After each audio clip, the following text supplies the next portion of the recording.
Break के बाद आपका एक बार फिर से स्वागत है। आप देख रहे हैं बिंदास बोलो, और बिंदास में हम आपके सामने मुद्दा लेकर आए साध्वी प्रज्ञा की रिहाई कब। 7 साल से जेल में बंद साध्वी प्रज्ञा के ऊपर हुए अत्याचारों की कहानी सर्वश्रुत है और पूरा हिंदुस्तान इस विषय पर इतना गंभीर होते हुए भी भारत सरकार की तरफ से, न्यायालय की तरफ से खास करके कोई पहल नहीं हुई है। ऐसे में इस मानवता के हनन के प्रति किसी ने तो बोलने की आवश्यकता थी और कोई भी नहीं बोल रहा था, इसलिए हमने बोलने का तय किया और बिंदास की लंबी सीरीज हम आपके सामने लेकर आए। आज 5वां पार्ट है। आज 5वें पार्ट में हमारे साथ उनके परिवार के सदस्य के तौर पर उनकी छोटी बहन और उनके बहनों ही हमारे साथ जुड़े हुए हैं। उनके साथ हम अब आगे आने वाले दिनों में क्या घटनाएं क्रम हुआ उस पर भी बात करेंगे, लेकिन कुछ कॉलर पहले ले लेते हैं। जय हिंद, बोलिए क्या कहना है आपको। वंदे मातरम अंकल। हाँ, मैं सुधांशु शर्मा बीकानेर से बोल रहा हूँ। बोलिए बोलिए। जब साध्वी जी को गिरफ्तार किया गया था तब केंद्र में कांग्रेस की सरकार थी और माना जा सकता था कि तुष्टीकरण की राजनीति के चलते साध्वी जी को वर्षों तक न्याय नहीं मिल सका। लेकिन आज 1 वर्ष से देश में बीजेपी की प्रचंड बहुमत वाली मोदी सरकार है, जिस पर आरएसएस का भी पूर्ण प्रभाव बताया जाता है। तो फिर इस सरकार में भी क्या तुष्टीकरण की नीति चल रही है? इस सरकार के आने के बाद भी साध्वी जी को अब तक न्याय क्यों नहीं मिल सका है? जय हिंद, जय भारत।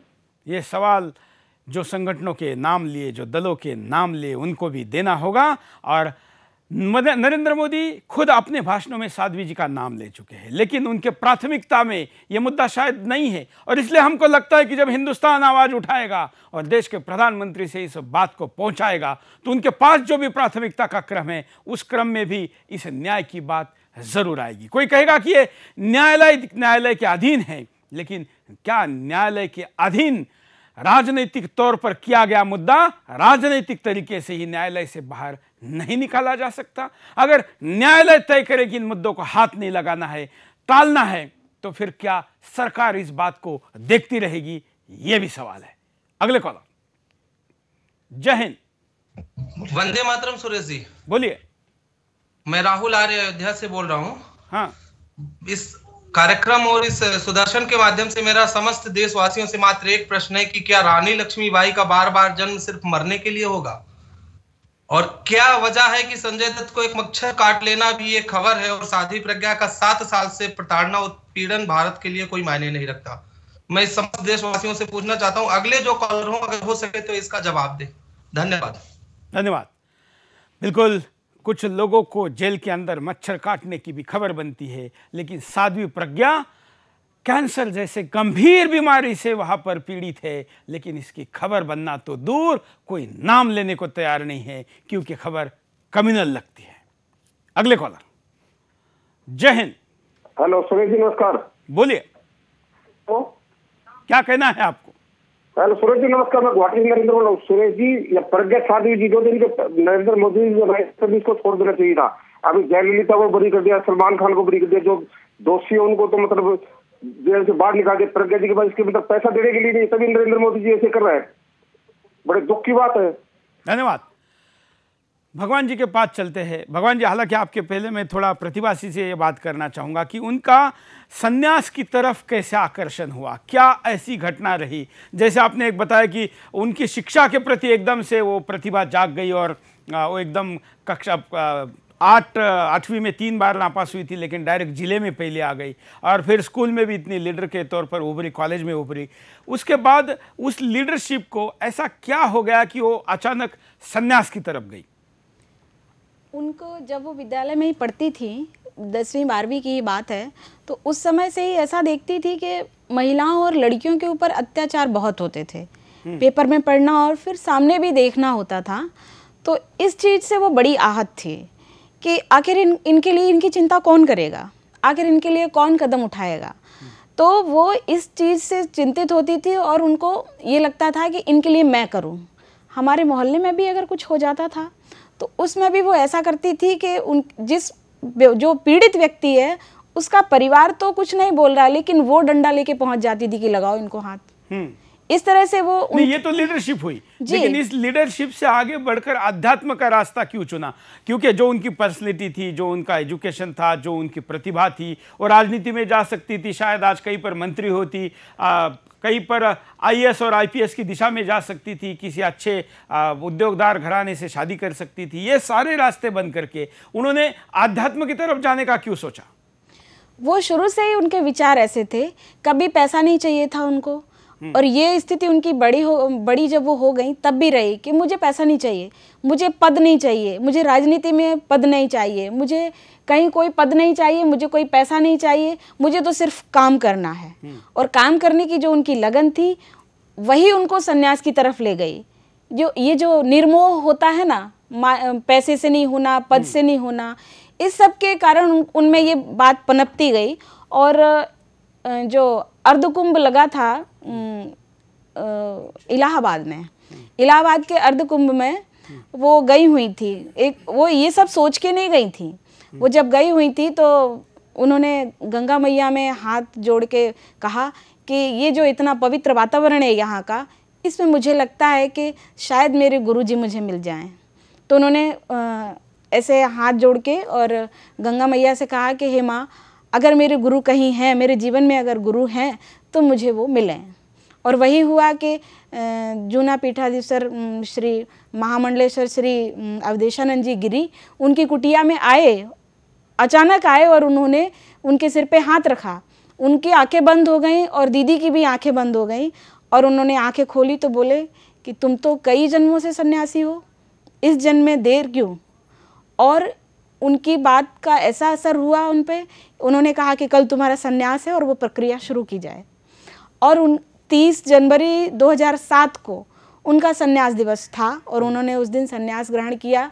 दरअसल वो सन्यासी तो मन से ही थी, लेकिन प्रक्रिया पूरी उस दिन पूरी हुई और वो पूर्णतः राष्ट्र और समाज को समर्पित हो गई। लेकिन उन्होंने अपने गुरुजी से एक विचार रखा था कि गुरुजी, ज़्यादातर सन्यासी और साधु संत इस तरह के होते हैं जो आत्मकल्याण के लिए साधु सन्यासी बनते हैं कि मैं मेरा पूजा करूंगा, अर्चना करूंगा और उसके बाद में मैं मोक्ष को प्राप्त हो जाऊंगा, जन्म मृत्यु के बंधन से मुझे मुक्ति मिल जाएगी। लेकिन इन्होंने कहा मेरा सन्यास भी अगर होगा तो राष्ट्र के लिए होगा, मैं जो काम करूंगी राष्ट्र और समाज के लिए करूंगी, और मैं जन्म मृत्यु के बंधन से मुक्त नहीं होना चाहती। मैं हर बार इसी धरा पर जन्म लूं और भारत माता की सेवा करती रहूं, ये मेरी, और मुझे 7 से कई ज़्यादा जन्म मिले, जब तक अखंड भारत नहीं हो जाता, जब तक गंगा माँ सिर्फ हिंदुस्तान में नहीं बहने लगती, जब तक हमारा राष्ट्र परम वैभव के शिखर पर नहीं पहुंच जाता और विश्व गुरु पुनः नहीं बन जाता, तब तक मुझे बार बार जन्म लेना है, बार बार मृत्यु को चुनना है और इसी धरा की सेवा करना है। ये उनके विचार राष्ट्रीय थे और सन्यास के बाद भी वो आज आत्मकल्याण नहीं, राष्ट्र कल्याण चाहती हैं। बिल्कुल, और यही बात उनकी कुछ लोगों को अखड़े। ये भी मैंने सुना है कि जब वो स्टूडेंट लीडर थी, संन्यास लेने के कुछ समय पहले की बात है कि दिग्विजय सिंह मुख्यमंत्री थे और उनके साथ उनका टकराव हुआ था। जी, ऐसा था कि हमारे यहाँ कॉलेज नहीं था, ना लड़कियों का ना लड़कों का, तो हम दीदी ने ऐसा कहा कि हमारे यहाँ कॉलेज होना चाहिए, हम लोगों को बड़ी परेशानी होती है। तो 11वीं में पढ़ के उन्होंने कॉलेज की मांग की थी। तो इस कॉलेज की मांग के लिए जो आंदोलन किया था उसमें 2 से 3 महीने तक सारे लाहौर जो हमारा नगर है जहाँ रहते हम, सारे नगर के विद्यालय बंद रखे और क्वार्टरली एग्जाम, त्रैमासिक परीक्षा भी नहीं होने दी। और इसमें पूरा समाज, पूरे स्टूडेंट्स और टीचर भी हमारे साथ थे, उनके नेतृत्व में थे। तो इसलिए उन्होंने जब वो मांग की, वो आंदोलन चल रहा था, तो मुख्यमंत्री तत्कालीन थे दिग्विजय सिंह। तो दिग्विजय सिंह के आने का था और हमारा जो ज्ञापन था उनको देना था और देने के बाद उनसे आश्वासन लेना था कि हाँ भाई हम इस दिशा में काम करेंगे, कदम उठाएंगे।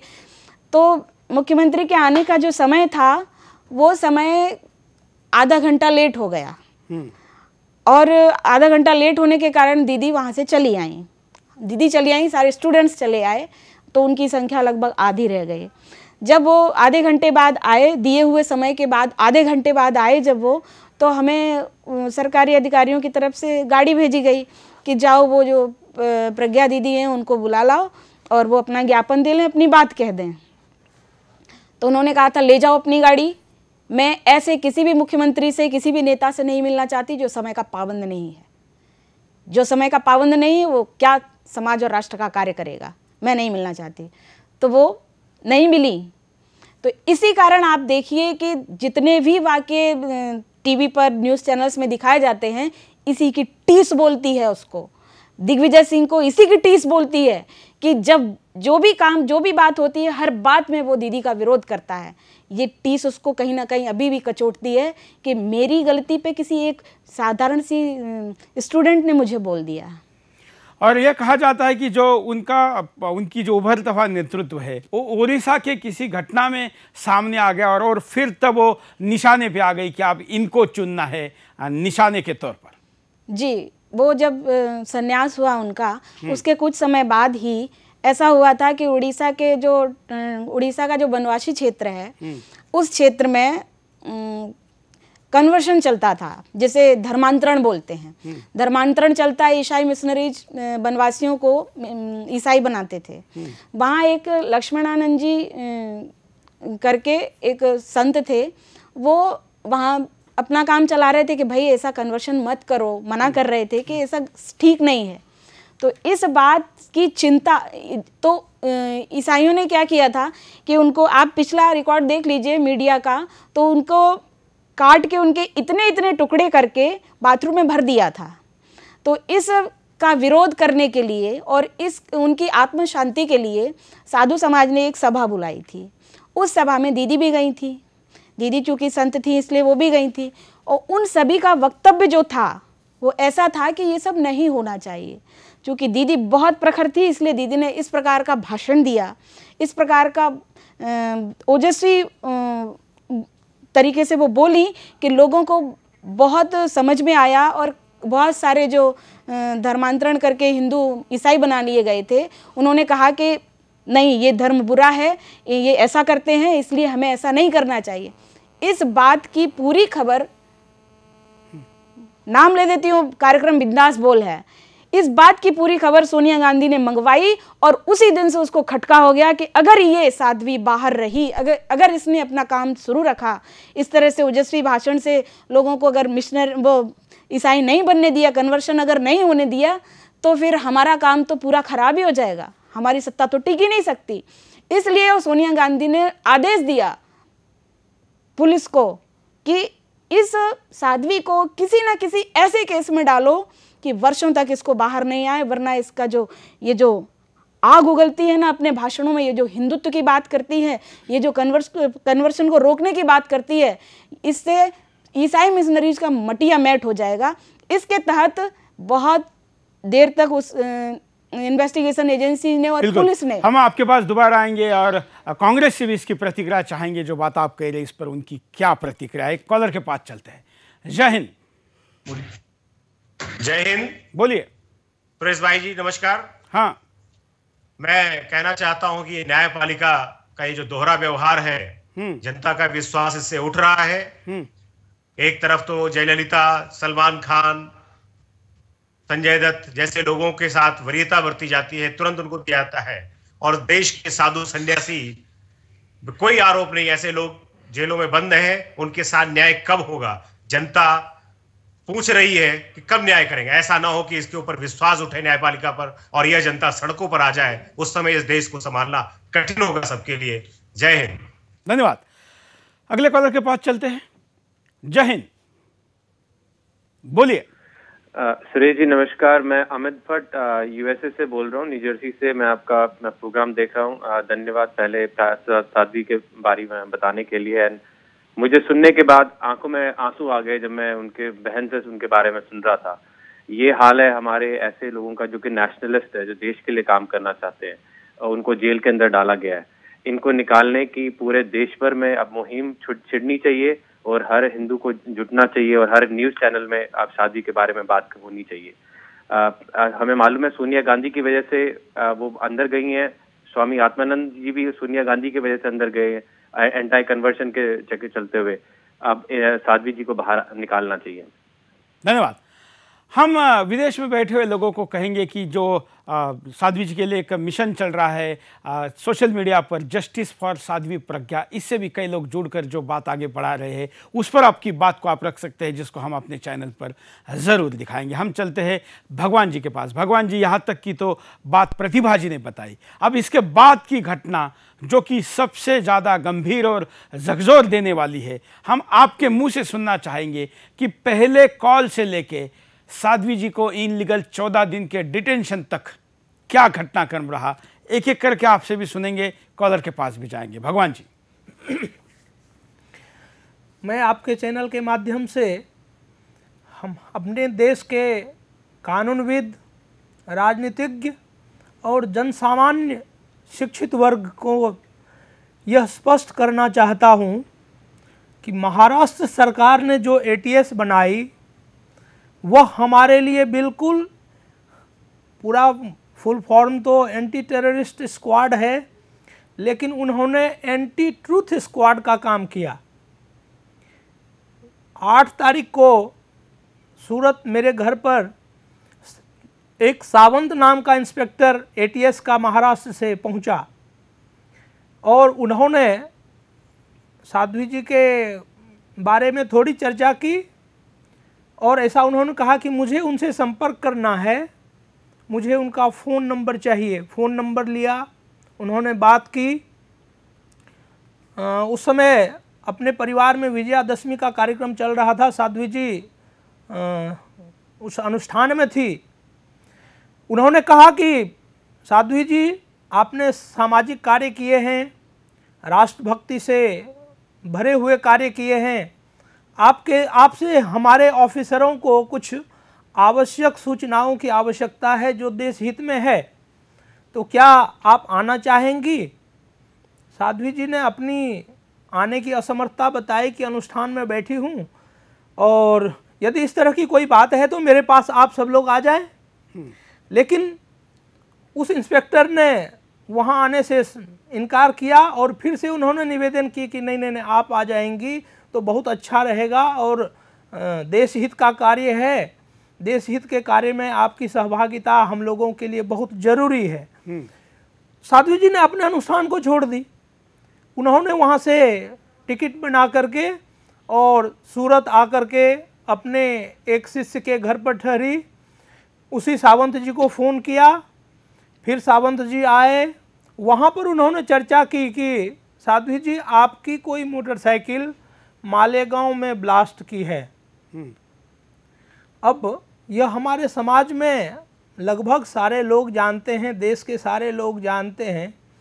जो साध्वी भौतिक संसार को बिल्कुल त्याग करके आध्यात्मिक संसार के जीवन को ग्रहण करती है, उनका मोटरसाइकिल कैसे हो सकता है?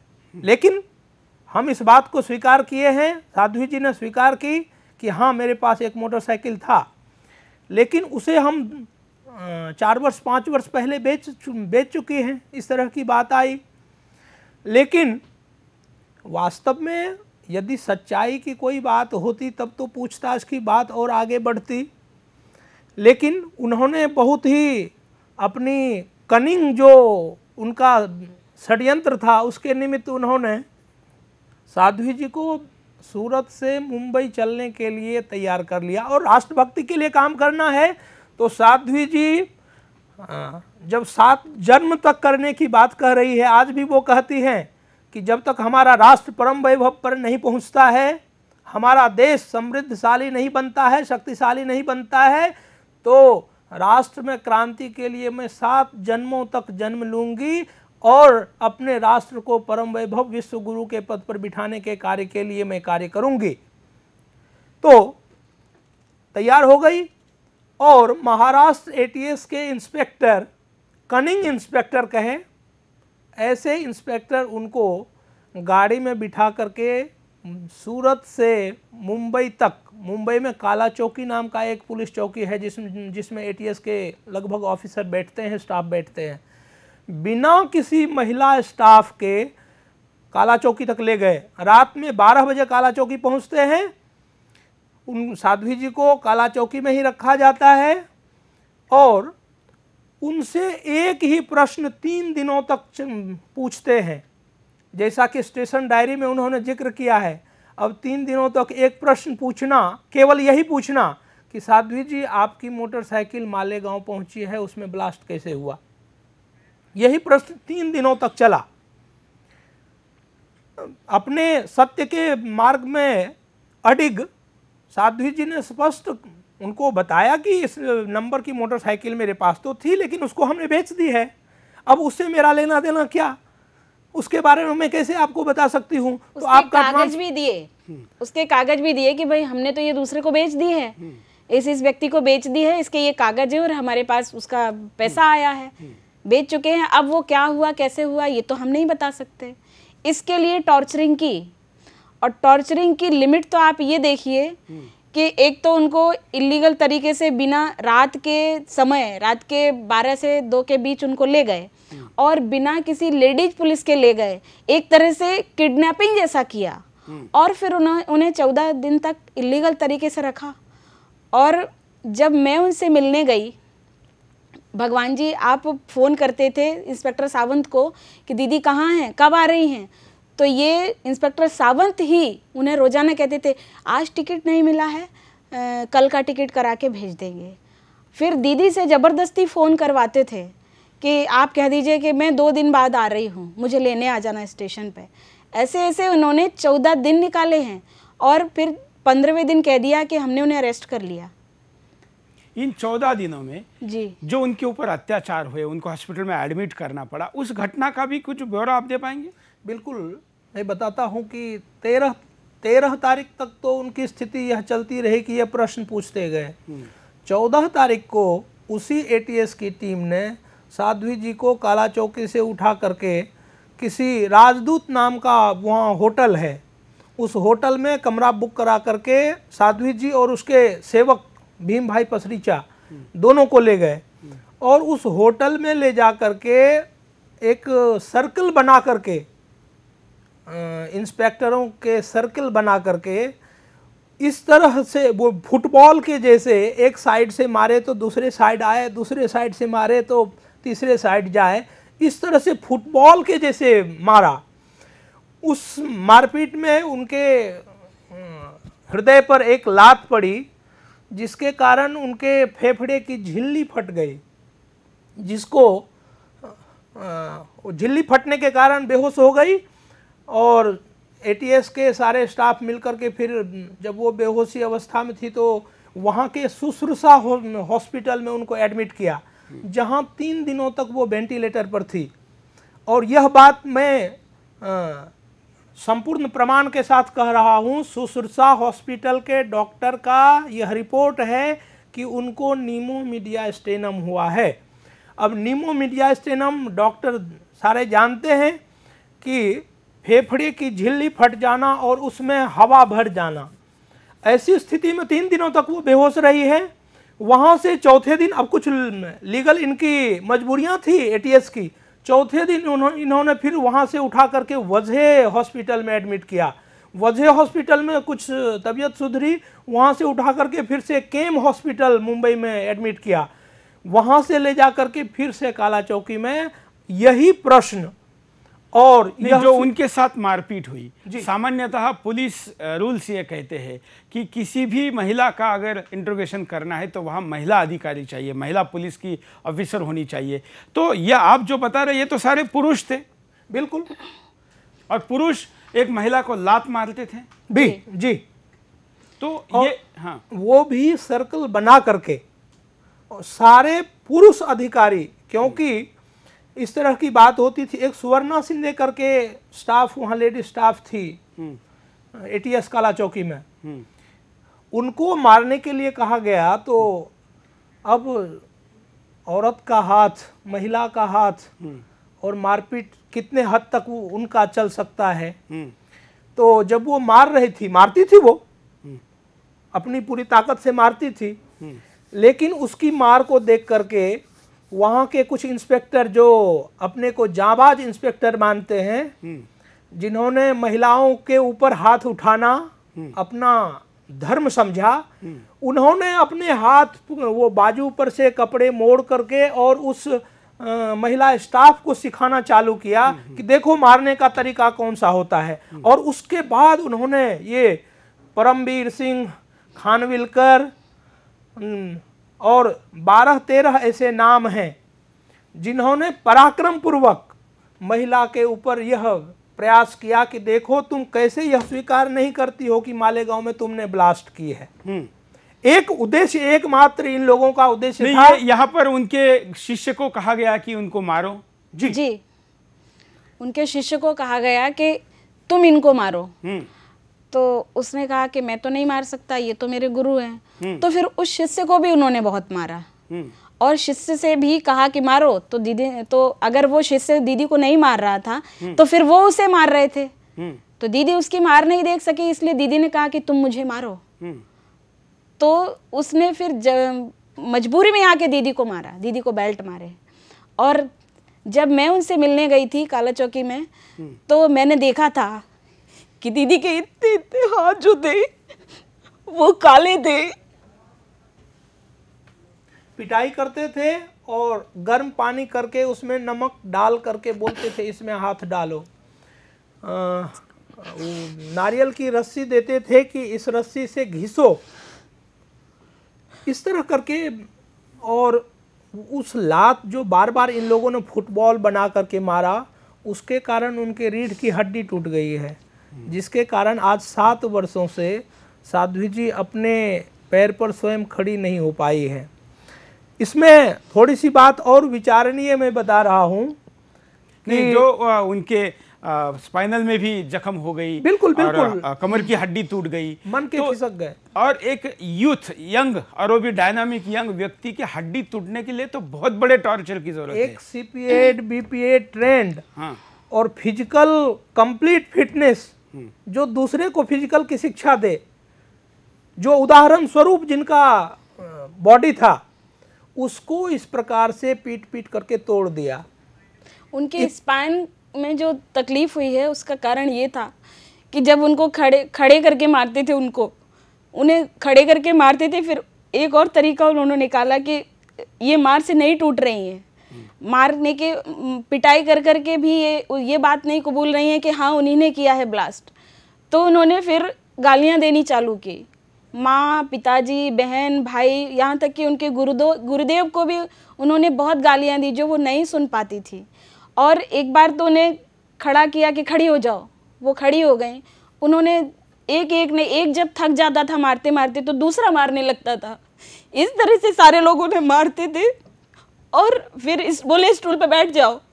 तो जब दीदी बैठने लगी तो एक ने स्टूल खिसका दिया और दीदी धम से नीचे गिरी, बेहोश हो गई। और इसी कारण उनके स्पाइन में प्रॉब्लम हो गई कि आज भी वो बिस्तर पे हैं। उनको कुछ गौमांस खिलाने की ज़बरदस्ती की गई, उनको अश्लील फिल्में दिखाने की ज़बरदस्ती की गई, या बातें जो अखबारों में आई है।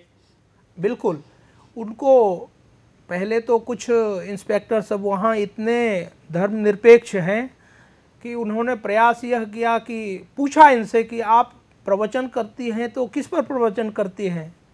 इन्होंने बताया गीता के ऊपर। इनके सामने गीता ला करके गीता को उछाल करके ऐसे फाड़ा गया। दुधगांवकर नाम का इंस्पेक्टर आज भी है, जिनको सरकार ने ATS से शायद NIA का IO बनाया है। ऐसे व्यक्ति गीता, रामायण उनके सामने ला करके पेज फाड़ फाड़ करके और उड़ाते थे। बुरी तरह से पुरुष जो भद्दी गालियां दे सकते हैं, इस तरह की गालियां दी। फिर भी इन लोगों का तोड़ डालने से, पीट डालने से पूरा काम नहीं हुआ तो भद्दी CD दिखाई गई, ब्लू फिल्म बोलते हैं, ऐसे इस तरह के फिल्म की कुछ CD दिखाई गई। स्टाफ में से ही कुछ ऐसे स्टाफ जो कांप गए अंदर से कि हमारे समाज में, हमारे परिवार की बहनों को ये क्या दिखाया जा रहा है, वो बोल पड़े बीच में। ATS के ही किसी स्टाफ कोई, उसको इतनी बुरी तरह से फिर वहाँ टॉर्चर किया गया, उस स्टाफ को वहाँ से निकाल दिया गया। और यह कहें कि उनको उनकी सारी बातें और जानने के लिए और यह कबूल करवाने के लिए कि मालेगांव का ब्लास्ट साध्वी ने किया है, 4 बार नार्को टेस्ट करवाया, 4 बार पॉलीग्राफिक टेस्ट करवाया, 4 बार उनके लाई डिटेक्टर और रिलेटेड जो संबंधित टेस्ट हैं 4 बार करवाया गया। और उसके लिए अनुमति लेनी पड़ती है, वो कोई अनुमति या उनकी कोई सहमति नहीं ली गई। बिल्कुल कहीं कोई बात नहीं, यहाँ तक कि उनको बताया भी नहीं जाता था कि आपका ये टेस्ट होना है। लगभग वो ATS में 23 दिनों तक रही, 23 दिनों तक केवल वो पानी पीती रही, क्योंकि इन लोगों का क्या प्रयास आपने बताया, जिसको हम बोलना भी उचित नहीं मानते हैं अपने समाज में, जो हमारी गौ माता पूज्य है। अब गाली से लेकर के और जितनी अमानुषिक यातनाएं हो सकती हैं पुरुष के द्वारा एक महिला को दिया गया। बार बार इन टेस्टों के द्वारा भी यह प्रयास किया गया कि इनके दिमाग में कभी किसी तरह भयवश भी बोल जाए या कहीं साइन कर दे, नहीं हो पाया। तो उस समय महाराष्ट्र विधानसभा में भी एक वहाँ के मंत्री, कोई शमसुद्दीन जैसे कोई मुस्लिम मंत्री रहे हैं, उन्होंने यह कहा था कि अरे ये साध्वी का जो तुम लोग टेस्ट कराते हो, इस टेस्ट में तो वो अपने आप को बिल्कुल यौगिक क्रिया के द्वारा अपने आप को बिल्कुल ऐसे एकाग्र कर लेती है जिसके कारण उनकी कोई बात आ ही नहीं पाती है। ये महाराष्ट्र विधानसभा की बात है और उसमें बैठे हुए समस्त हिंदू समाज के वरिष्ठ अग्रणी लोग, विधायक लोग, स्पीकर और जितने वरिष्ठ लोग होते हैं, बुद्धिजीवी होते हैं, उनको शर्म नहीं आई कि वो ऐसे मंत्री को कहे कान पकड़ के कि तू निकल यहां से, तू भारतीय समाज को, भारतीय परंपरा को, सनातनी परंपरा को इस प्रकार से अपमानित करते हो, उसके बारे में इस तरह की बातें करते हो। एक साध्वी को इस प्रकार प्रताड़ित किया, उसके बावजूद भी ये सारे कौरव वंशीय ये सारे पापी चुप रहे और उनको तोड़ करके 13 दिनों तक, जब इनको लगा कि अब आगे इसके आगे अब तो मर जाएंगी, इनकी स्थिति मरणासन्न जैसी हो गई थी, जो कि 13 दिनों तक पानी भी मुश्किल से, पानी भी नहीं दिया जाता था। इनके 3rd डिग्री टॉर्चर करने का तरीका होता है कि जो चीज़ मांगा जाए उससे उनको दूर रखो, पानी पीने से रोका जाए, पानी नहीं दिया जाता था पीने के लिए। और ऐसे टॉर्चर करने के बाद फिर से 23 तारीख तक, 23 तारीख के शाम को उन्होंने यह ऐलान कर दिया कि साध्वी प्रज्ञा सिंह को गिरफ्तार किया जाता है। कोई भी कानूनविद यह पूछे। अब हम जो आपका बाकी विषय है इसके बाद का, हमने उनके बचपन से लेके उनके 13 दिन के 14 दिन के इनलीगल डिटेंशन तक आज साध्वी जी के इस प्रवास को लिया है। कल हम प्रत्यक्ष अरेस्ट से लेके अब 2015 के मई महीने तक के इस पूरे प्रवास को भी आपके साथ शेयर करेंगे। जानना चाहेंगे कि आखिर इस देश में केवल भगवा कपड़े पहनना क्या इतना बड़ा अपराध है जो साध्वी ने किया है। आज के लिए इतना ही। जय हिंद।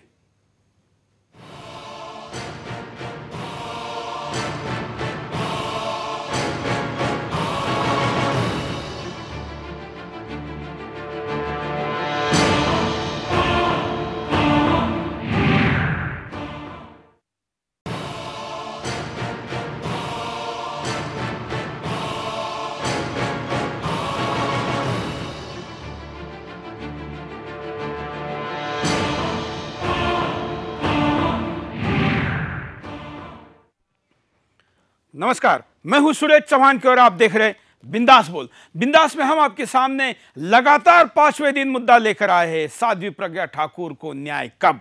आखिर 7 साल से जेल में बंद साध्वी प्रज्ञा ठाकुर, जिनके ऊपर भारत सरकार, पुलिस, NIA और तमाम सारी सिक्योरिटी एजेंसियां मिलके अब तक आरोप पत्र भी दाखिल नहीं कर चुकी है, और आरोप पत्र दाखिल नहीं और फिर भी 7 साल में जेल, ये कहां का न्याय है। और इसलिए इस विषय पर हम बिंदास की सीरीज लेकर आए हैं। एक ह्यूमन राइट हर व्यक्ति का है, मानवीय हक का अधिकार हर व्यक्ति का है, लेकिन उसे भी कुचला जा रहा है।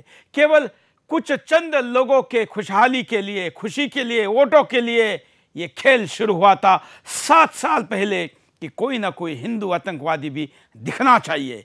और आखिर फंसाया ऐसे व्यक्ति को गया जो 100% निर्दोष था, और इसलिए 7 साल के बावजूद भी कोई भी तथ्य और सत्य सामने नहीं आ पाया। ऐसे में आखिर कब तक चुप बैठेंगे और न्याय के लिए अगर नहीं बोलेंगे तो क्या कायरता दिखाएंगे? कदापि नहीं। और इसलिए बिंदास में 5वें दिन हम आपके सामने इस सीरीज को लेकर आए हैं, और इस सीरीज को हम लगातार और कई दिनों तक चलाएंगे जब तक कि न्याय नहीं मिलता, कोई ठोस निर्णय नहीं होता। आज की इस पूरे बिंदास में हमारे साथ साध्वी जी का परिवार भी जुड़ा रहेगा, उनकी बहन भी जुड़ी रहेगी छोटी, और उनके बहनों भी जुड़े रहेंगे, उनसे भी आप सीधे बात कर सकेंगे। हमेशा की तरह लाइव में आप भी अपनी प्रतिक्रिया दे पाएंगे, लेकिन आपकी प्रतिक्रियाओं के पहले मुद्दा।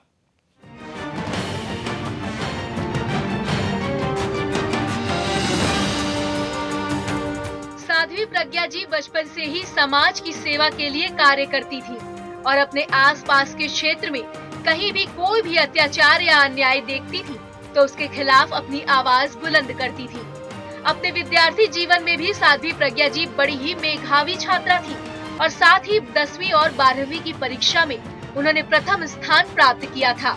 समाज की सेवा और मानवता के कल्याण के लिए साध्वी जी ने घर का त्याग कर दिया और संन्यास धारण कर लिया।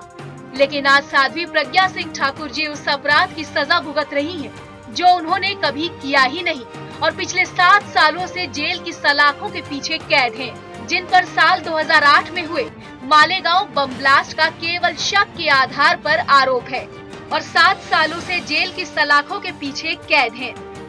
साध्वी जी के ऊपर हुए अत्याचारों का आलम यह है कि उन्हें जेल में गौमांस तक खिलाने की कोशिश की गई। उन्हें इतना मारा गया कि वो पिछले कई सालों से अपने पैरों पर खड़ी तक नहीं हो पाई हैं। मारपीट और पूछताछ के दौरान साध्वी जी के साथ अभद्रता की सारी हदें पार कर दी गई। साध्वी प्रज्ञा जी के ऊपर हुए अत्याचारों का आलम ये है कि आज साध्वी जी की हालत काफी गंभीर हो गई है। उन्होंने अपने ऊपर हुए अत्याचारों का जिक्र एक पत्र में भी किया है, जिसमें कहा गया है कि पूछताछ के दौरान उनके हाथ पैर बांधकर उन्हें बेल्ट से मारा गया, अभद्रता की सारी हदें पार कर दी गई और गैर कानूनी तरह से उनका 3 बार पॉलीग्राफिक टेस्ट भी किया गया। साध्वी जी को कैंसर हुए करीब 3 साल से ऊपर हो गए हैं, लेकिन आज तक साध्वी प्रज्ञा सिंह ठाकुर जी को सही तरीके से इलाज नहीं मुहैया कराया जा रहा है। उनकी हालत जेल में काफी गंभीर बनी हुई है। साध्वी प्रज्ञा जी वो दिव्यात्मा है जिनको देखकर बचपन में ही किसी बड़े महात्मा ने कहा कि वो समाज के कल्याण के लिए अपना पूरा जीवन दान कर देंगी, और साध्वी प्रज्ञा जी ने ऐसा ही किया। लेकिन अफसोस की बात ये है कि बिना आरोप पत्र दाखिल किए साध्वी प्रज्ञा सिंह ठाकुर जी पिछले 7 सालों से जेल में प्रताड़ना का शिकार हो रही हैं। हालांकि पिछले दिनों उन्हें सुप्रीम कोर्ट से कुछ राहत जरूर मिली है। सुप्रीम कोर्ट ने इस फैसले की रोजाना सुनवाई के लिए भी कहा है। साथ ही प्रज्ञा सिंह ठाकुर जी की जमानत पर 1 महीने में फैसला लाने के लिए भी कहा है। लेकिन अफसोस की बात यह है कि सुप्रीम कोर्ट के आदेश का पालन तक ठीक से नहीं किया जा रहा। उनके केस की सुनवाई भी सही तरीके से रोजाना नहीं की जा रही है। लेकिन सवाल यहाँ ये भी है कि जो प्रताड़ना साध्वी प्रज्ञा जी ने जेल में रहते हुए सहन की, उसकी भरपाई कौन करेगा? साध्वी प्रज्ञा जी पर जो अत्याचार किए गए, उनके परिवार को जिन कठिनाइयों का सामना करना पड़ा, उसकी भरपाई कौन करेगा?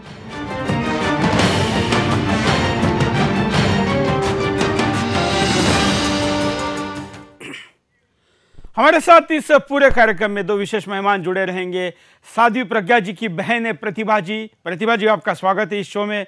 और साध्वी जी के बहनोई है भगवान जी। भगवान जी, आपका भी स्वागत है। आप दोनों का इस कार्यक्रम में पूरे 1 घंटे के लिए आप सब लोगों के साथ रहेंगे। आप सीधे इनसे भी बात कर पाएंगे और सीधे सीधे कोई भी सवाल पूछ पाएंगे या हमसे बातें शेयर करेंगे। आज और कल 2 दिन साथ रहेंगे। आज हम इनसे उनकी बचपन से लेके मुंबई पुलिस ने अरेस्ट कर जो टॉर्चर किया वहाँ तक की बातें करेंगे, और कल हम उसके आगे की आज तक की बातें करेंगे। हम शुरुआत करते हैं प्रतिभा जी से। प्रतिभा जी, आप उनकी छोटी बहन है। हम जानना चाहेंगे कि साध्वी जी, जिनके बारे में आज पूरा हिंदुस्तान और दुनिया जानना चाहती है कि 7 साल इतने बड़ी प्रताड़ना के बावजूद भी उनका हौसला नहीं टूटा है, हिम्मत नहीं हारी है। आज भी वो धर्म के प्रति, देश के प्रति, राष्ट्र के प्रति प्रतिबद्ध है और भले ही शरीर से बीमारियों से वो कमज़ोर हुई हो, लेकिन हौसले से आज भी बुलंद है। इनके बचपन में भी क्या इनका स्वभाव ऐसा ही था? जी, साध्वी जी जो कि मेरी बड़ी बहन है, उन्हें हम पप्पी दीदी के नाम से पुकारते थे पहले, लेकिन अभी तो हम भी साध्वी दीदी ही बोलते हैं। तो वो बचपन में बिल्कुल एक बहुत प्यारी सी छोटी सी गोल मटोल गुड़िया थी, ऐसा मेरे माताजी पिताजी बताते हैं और उनके बहुत सारे फोटोग्राफ्स देखने से भी ऐसा लगता है। वो बहुत शांत थी, किसी से कोई द्वेष नहीं, कभी रोना नहीं, भूखी हैं, खिला दिया तो खा लिया, नहीं तो कोई ज़रूरी नहीं है। जब माँ को फुर्सत पड़ती थी तब खिला देती थी, लेकिन कभी उन्होंने रोया नहीं इसके लिए। और सुबह से जो कपड़े पहना देती थी वही कपड़े रात तक चलाती थी, कभी दूसरा कपड़ा नहीं बदलना पड़ता था। एकदम शांत स्वभाव की और बहुत खेलने वाली और सुंदर इतनी थी दिखने में कि जो कपड़ा पहना दो जैसे इन्हीं के लिए बना हुआ है। बहुत अच्छे तरीके से वो उनका बचपन गुजरा और वो जिस तरह की थी उस तरह की हम में से कोई भी बहन नहीं थी। हम सभी से सबसे अलग थी वो, और उनका बचपन से ही ऐसा था कि किसी हम बहनों में भी किसी के लिए कोई चीज़ आती थी तो वो किसी से जलती नहीं थी, किसी रोना नहीं कि इसके लिए क्यों आया, मेरे लिए क्यों नहीं आया, ऐसा कभी नहीं करती थी। वो बहुत शांत स्वभाव की थी और पढ़ाई में भी थोड़ी सुस्त थी वो, लेकिन पढ़ाई में उनका ऐसा था कि जो पेज पढ़ती थी उसे फाड़ के फेंक देती थी कि अब तो इसको मैंने पढ़ लिया, अब इसे क्या करना। ऐसी बहुत मतलब इतनी मेमोरी उनकी स्ट्रांग थी, मेमोरी स्ट्रांग थी। आप मुँह जुबानी उनसे कुछ भी, उनके टीचर जो थे वो कहते थे कि मुँह जुबानी सुनाओ तो सुनाने में सबसे आगे, लेकिन अगर लिखने की बात कहती थी तो वो लिख नहीं पाती थी, ऐसा था उनके साथ। तो इस बचपन में ऐसा मैंने कहीं पर पढ़ा है कि कोई साधु भी आए थे और उन्होंने कहा था कि ये बहुत दिव्य आत्मा है। जी, जब वो बहुत छोटी थी और वो मिट्टी में खेल रही थी, मिट्टी के ढेर पे बैठ के खेल रही थी, उस टाइम ऐसा हुआ, पिताजी माताजी सभी बैठे हुए थे, देख रहे थे कि इसको देखते रहें, ये खेल रही है। तब एक साधु आए और उन्हें ध्यान से देखने लगे। तो माताजी पिताजी को शक हुआ कि कहीं ऐसा तो नहीं कोई हानि पहुंचाना चाहते हो ये बाबा। तो उन्होंने पूछा, महाराज जी क्या हुआ? तो उन्होंने कहा कि ये किसका बालक है? दीदी ने, मेरे पिताजी ने बोला कि ये बालक नहीं, ये बालिका है और मेरी बालिका है। तो उन्होंने कहा कि आपकी बालिका कब रह गई अब ये तो भविष्य में इतनी बड़ी संत बनने वाली है और दुनिया को बहुत कुछ देने वाली है, समाज और राष्ट्र की दिशा तय करने वाली है, ये अब आपकी बेटी नहीं रह पाएगी। इस तरह का वो साधु बोल के गए थे। तो मेरे पिताजी, मेरी माँ चिंतित थी, क्योंकि वो माँ थी, और पिताजी थे वो काफ़ी प्रसन्न थे क्योंकि वो कहीं ना कहीं अपना रूप उनमें देखते थे। इसलिए उन साधु की जो वाणी थी वो आज सार्थक लगती है। तो पिताजी क्या करते थे, क्या अप्रोच था?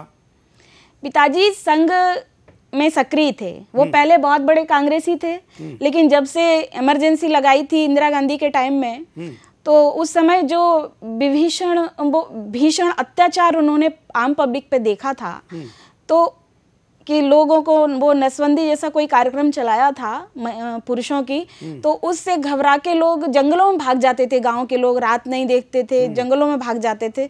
तो कई सारे लोगों को सांप ने काट लिया, बिच्छुओं ने काट लिया, वो वहीं मर गए। ये सब इतना क्रूर अत्याचार देख के कांग्रेस सरकार का और इंदिरा गांधी का, पिताजी ने उस समय से ही कांग्रेस छोड़ दी थी। और एक पिताजी के मित्र थे माननीय राधे श्याम जी गुप्ता, उन्होंने उन्हें संघ से परिचित करवाया, संघ की शाखा में ले गए, और उन संघ का एक राष्ट्र धर्म करके एक पुस्तक आती है अभी भी, वो पिताजी ने पढ़ी और उन्हें लगा कि राष्ट्र धर्म जैसी कोई चीज़ है, समाज के प्रति, राष्ट्र के प्रति अपना समर्पण करना है, अपना कर्तव्य निभाना है, वैसा अगर कोई कार्य करना है तो इस संगठन से अच्छा कुछ और नहीं। तो पिताजी उससे जुड़े और फिर वही वातावरण हमारे पूरे घर में था। इसलिए ये जो राष्ट्रीयता है, राष्ट्रभक्ति है, ये हम सभी को विरासत में मिली है और हम सभी का रक्त उसी तरह का है जैसा कि प्रज्ञा दीदी का है, और वो इस सब से बहुत प्रभावित होती थी। हम लोग एक बार वैसे शांत स्वभाव की थी बोलना नहीं किसी से, लेकिन हम सब में से इन विषयों पे सबसे ज़्यादा क्वेश्चन उन्हीं के हुआ करते थे पिताजी से। कि ये कैसे थे। कभी भगत सिंह जी के बारे में, कभी शिवाजी के बारे में, कभी रानी लक्ष्मीबाई के बारे में जब पिताजी कहानियाँ सुनाते थे हमें, तो सबसे ज़्यादा प्रश्न उन्हीं के होते थे। और ख़ास प्रश्न ये होता था, रानी लक्ष्मीबाई साड़ी पहनती थी? पिताजी बोले हाँ साड़ी पहनती थी। फिर भी घोड़े पे चढ़ जाती थी? हाँ चढ़ जाती थी। ठीक है, ऐसे ऐसे क्वेश्चन उनके हुआ करते थे। मतलब उन चीज़ों को अपने आत्मसात करने का वो तब सोचती थी। जी, बचपन से ही सोचती थी। कई कॉलर हमारे साथ है, हम आपके पास भी आते रहेंगे, कॉलर के पास भी जाएंगे, भगवान जी के पास भी आएंगे, और स्काइप पर भी कई लोग हमको प्रतिक्रिया देना चाहते। कई लोगों ने वीडियो व्हाट्सएप में भी भेजे, उनको भी हम देखेंगे। 1 घंटे पूरे हम इस पूरी चर्चा को जारी रखेंगे। हम समझना जानना चाहेंगे कि साध्वी प्रज्ञा जी बचपन में कैसी थी, फिर उन्होंने संन्यास कैसे लिया, और फिर आगे का भी प्रवास कैसे हुआ। कॉलर के पास चलते हैं। जय हिंद।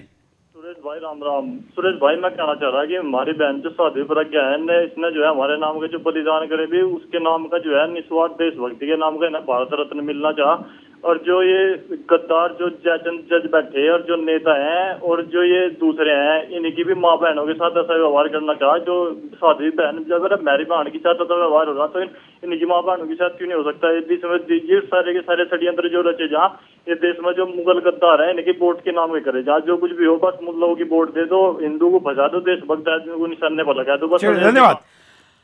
कम शब्दों में नई बात को कहें। भगवान जी के पास चलते। भगवान जी, आपने तो शायद बचपन देखा नहीं होगा, क्योंकि आपका तो शादी के बाद संबंध आया होगा, लेकिन सुनी हुई साध्वी प्रज्ञा बचपन की आपको क्या याद है?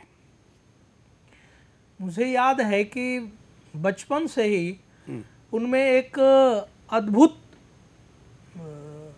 प्रतिभा थी।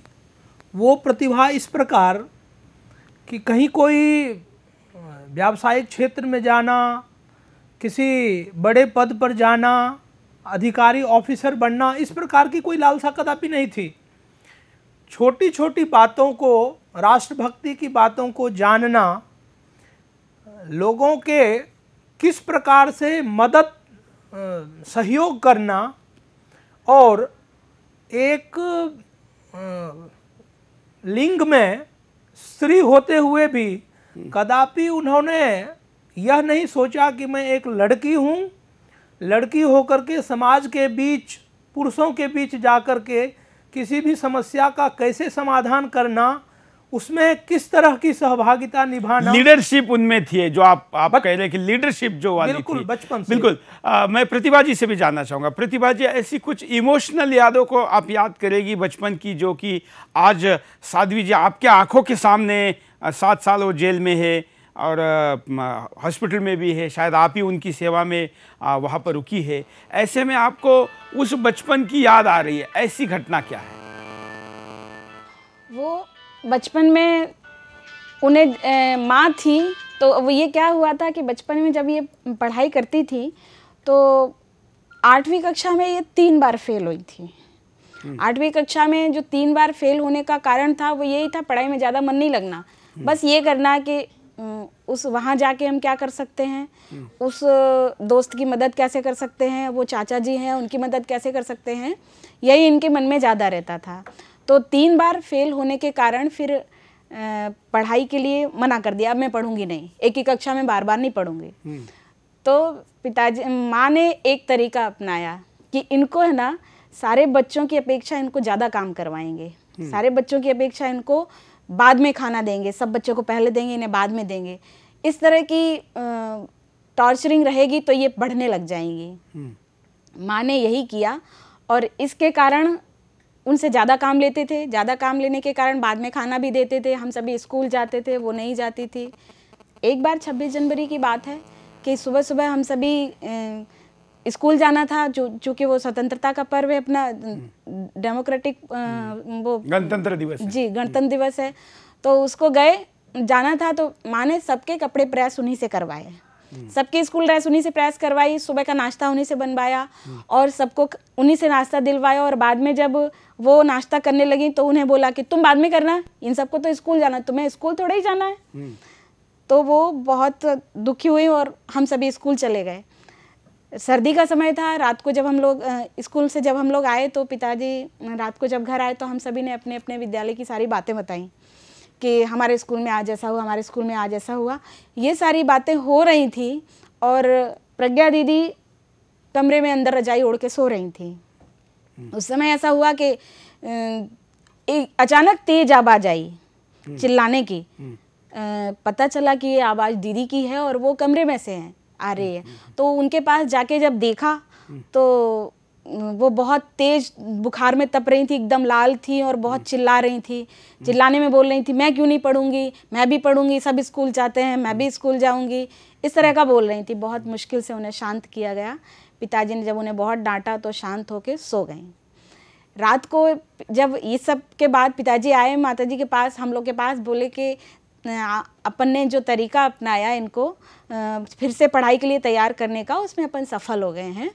तो इस तरीके से दूसरे दिन जब उनको बोला गया कि चलो अब तुम्हें पढ़ाई करनी है, तो एक मेरे पड़ोसी थे, उन्होंने कहा कि 11वीं का फॉर्म भरवा देते हैं, ये 3 साल लेट हो गए हैं।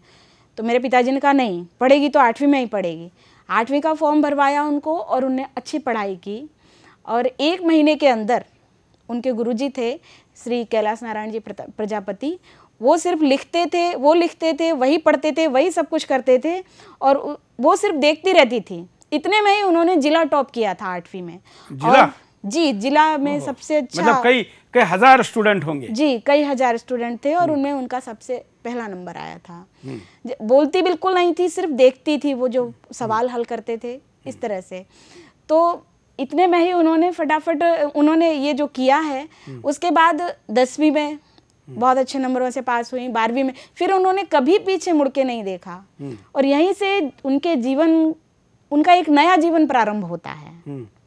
जो बहुत शांत रहती थी, जिन्हें मेकअप में बहुत विश्वास था, छोटी थी तो चोटी बना के और मेकअप करके सब जगह बुलाने में, पार्टी में जाना।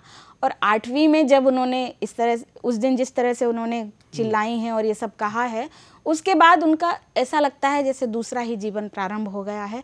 फिर इस समय के बाद से प्रखर प्रज्ञा अब पूरे दुनिया के सामने है। जब ये जो आज का सारा सिनेरियो है, इसके पहले मैं जो जानता हूँ, पढ़ा हूँ, साध्वी प्रज्ञा एक स्टूडेंट लीडर के तौर पर भी जानी गई। जो आपने कहा 10वीं 12वीं और उसके बाद ग्रेजुएशन, वो वाला हिस्सा लोगों को बहुत प्रभावित करता है। वो क्या याद है आपको? जी, वो बचपन से ऐसे स्वभाव की थी, लेकिन शांत थी, उतना ज़्यादा नहीं। लेकिन 9वीं कक्षा में जब वो पढ़ने के लिए आई, 9वीं कक्षा में जब वो आई तो विद्यार्थी परिषद की सदस्यता उस समय चल रही थी, उनको भी सदस्य बनाया गया। उस समय से वो एक लीडर जैसी प्रस्तुत हो गई। ज़्यादा से ज़्यादा सदस्यता करना, दूसरे स्कूलों में जाके सदस्यता करना, आसपास के गांवों में जो स्कूल थे उनमें भी जाके सदस्यता करना, विद्यार्थी परिषद के सदस्य बनाना। और इस तरह का उनका जो काम था कि विद्यालय की जो लड़कियां थी और दूसरी लड़कियां थी, उनको कोई परेशानी है तो पप्पी दीदी, अगर टीचर्स को कोई प्रॉब्लम हो रही है तो पप्पी दीदी। 9वीं कक्षा से ही ऐसा हो गया था कि हर समस्या का हल पप्पी दीदी। तो पप्पी दीदी करके उनके पास हर समस्या आती थी और वो हल करती थी। और विद्यार्थी परिषद के बाद, विद्यार्थी परिषद की सदस्यता के बाद उन्हें सीधा सदस्य ना रह के विद्यार्थी परिषद के अधिकारियों ने एक पूरी इकाई का काम सौंप दिया था कि इनमें तो इतनी ज़्यादा नेतृत्व क्षमता है कि ये तो एक पूरी इकाई संभाल सकती हैं। और वही हुआ कि दीदी ने, जब भी कोई कार्यक्रम होता था विद्यार्थी परिषद का भिंड या ग्वालियर में, हमारे लाहार नगर से दूर, तो बस भर भर के कार्यकर्ता ले जाती थी और उनमें लड़कियां भी होती थी ज़्यादा संख्या में। और उन लड़कियों की जो जिम्मेदारी होती थी, हम छोटी जगह से थे तो हमारे यहाँ लड़कियों को बाहर नहीं भेजते थे। तो लेकिन दीदी के पास जब लड़कियां कहती थी दीदी आप कह देंगी तो हमारे पिताजी भेज देंगे, तो दीदी के विश्वास पे हर लड़की को बाहर जाने का अवसर मिलता था। और दीदी बस भर भर के लोगों को विद्यार्थी परिषद के कार्यक्रम में ले जाती थी। जितनी संख्या कहीं से नहीं होती थी उतनी संख्या अकेली लाहार क्षेत्र से होती थी। तो इतनी ज़्यादा उनमें नेतृत्व क्षमता थी कि हमारे टीचर्स को भी पे भी इतना ज़्यादा विश्वास नहीं किया जाता था जितना उन पे किया जाता था। हालांकि टीचर्स पे तो करते ही थे, लेकिन उन पे भी बहुत ज़्यादा विश्वास किया जाता था। गेम्स में भी अपनी लड़कियों को लोग भेजते थे तो ये कह के दीदी आपके विश्वास पे भेज रहे हैं। तो इस तरह से दीदी का विश्वास इतना ज़्यादा कायम हो गया था कि सब ठीक ठाक चल रहा था, लड़कियां एकदम से खुल के बाहर आ रही थी हमारे क्षेत्र की। बिल्कुल, मैं आपके पास दोबारा आऊंगा, तब आपको पूछूंगा कि इस होनहार लीडर को सन्यासी बनने का मन कैसे किया और वो कैसे सन्यासी बनी। तो उसके पहले कुछ कॉलर हमारे साथ स्काइप पर भी जुड़े हैं, उनके पास चलते हैं। जय हिंद। बोलिए जी। नमस्कार सुरेश जी। हाँ, मैं धन्यवाद करता हूं कि जो आपने ये प्रज्ञा जी का मुद्दा उठाया है अपने सुदर्शन चैनल पे। और मैं कहना चाहूंगा जनता से, खासकर युवाओं और औरतों से, महिलाओं से, कि हम सब एक साथ होके इस मुहिम के बहुत सक्सेस करें और सबसे कामयाब बनाएं। धन्यवाद। धन्यवाद। अगले कॉलर के पास चलते हैं। बहुत कॉलर बात करना चाहते हैं, मैं जानता हूं, लेकिन हमें आज साध्वी जी के परिवार के लोगों की भी बात को सुनना है। अगले कॉलर। जय हिंद। हिंदुस्तान में प्रज्ञा जी जैसे लोग सुरक्षित नहीं है, तो क्या तालिबान में सुरक्षित होंगे लोग? बिल्कुल, धन्यवाद। अगर हिंदुस्तान में हिंदुस्तान का काम करने वाली व्यक्ति सुरक्षित नहीं तो कहाँ रहेगी? अगले कॉलर। जय हिंद। सर, मेरा ये कहना है कि कांग्रेस गवर्नमेंट ने जो इनको साध्वी प्रज्ञा जी को फंसाया है, और इसलिए फंसाया कि हिंदूवादी संगठनों को बदनाम करें कि हिंदूवादी संगठन, हिंदूवादी लोग भी आतंकवादी होते हैं। लेकिन जिन पुलिस कर्मियों ने कांग्रेस गवर्नमेंट के इशारे पे इनको फंसाया है, उन पुलिस अधिकारियों पे कार्रवाई करने की जो है बहुत ज्यादा जरूरत है। हम आपसे अनुरोध करेंगे कि उन पुलिस अधिकारियों पर कार्रवाई करने का एक मुहिम चलाएं। पहले इनको न्याय देने की तो बात कर लेते हैं, उसके बाद वो बात भी जरूर करेंगे। धन्यवाद सलाह के लिए। अगले कॉलर के पास चलते हैं। जय हिंद। मैं मनु दीक्षित बोल रहा हूँ। सुरेश भैया को बहुत बहुत धन्यवाद। और ये एकमात्र मीडिया चैनल है जो पैसे के लिए काम नहीं करता है, देश के लिए काम करता है। तो हेलो, धन्यवाद। क्या कहना चाहेंगे आप? मैं ये कहना चाहता हूँ कि अब वक्त आ गया है जुडिशरी रिफॉर्म के बारे में सोचने का। अंग्रेजों के बनाए हुए नियम की भारत की जनता कभी सर न उठा सके, वो अभी भी काम कर रहे हैं। अब नहीं आंखें खुली तो कभी नहीं खुलेंगी।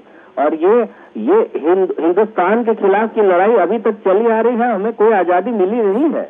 और इसके लिए कोई, हम ये नहीं कहते कि एक प्रज्ञा सिंह है या कोई शंकराचार्य है या कोई किसी धर्म का है, हम ये नहीं कहते। हम कहते हैं न्यायिक प्रणाली को ठीक से काम करना चाहिए। और क्यों? धन्यवाद। न्याय प्रणाली अब भी ब्रिटिशों के चरणों कदम पर चल रही है। व्हाट्सएप कुछ देखते हैं, आप भी आपका संदेश रिकॉर्ड करके हमको भेज सकते हैं। मैं नवीन चौधरी गाजियाबाद से।